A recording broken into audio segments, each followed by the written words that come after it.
मुलाचे आई वडील ते स्पर्धकाचे आपल्या पाल्याचं स्वागत करत आहेत.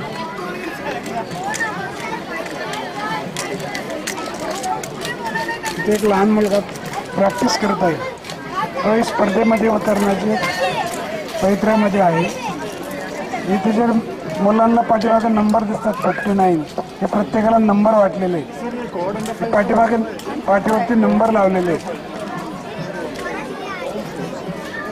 या ओपन स्केटिंग मध्ये आज येथे श्री पवन लोहार हे यांनी आयोजित केलेले आहे.